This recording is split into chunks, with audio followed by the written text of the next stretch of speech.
How to clean your washing machine filter. 1. Place a towel down to collect spills.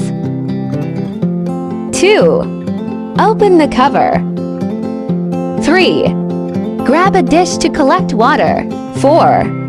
Pull out and unscrew the tube over the dish until it has drained.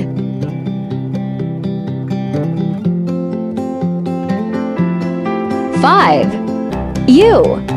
Empty your dish. 6. Place the hose over your dish or on your towel. 7. Twist to unscrew your filter. Gross. 8. Pull off the large debris.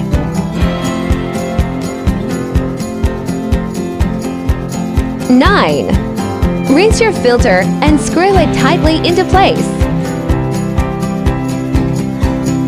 10.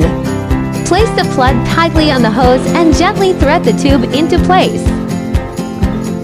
Finally, close the cover and wipe it down. You're done. This should be done every 6 weeks.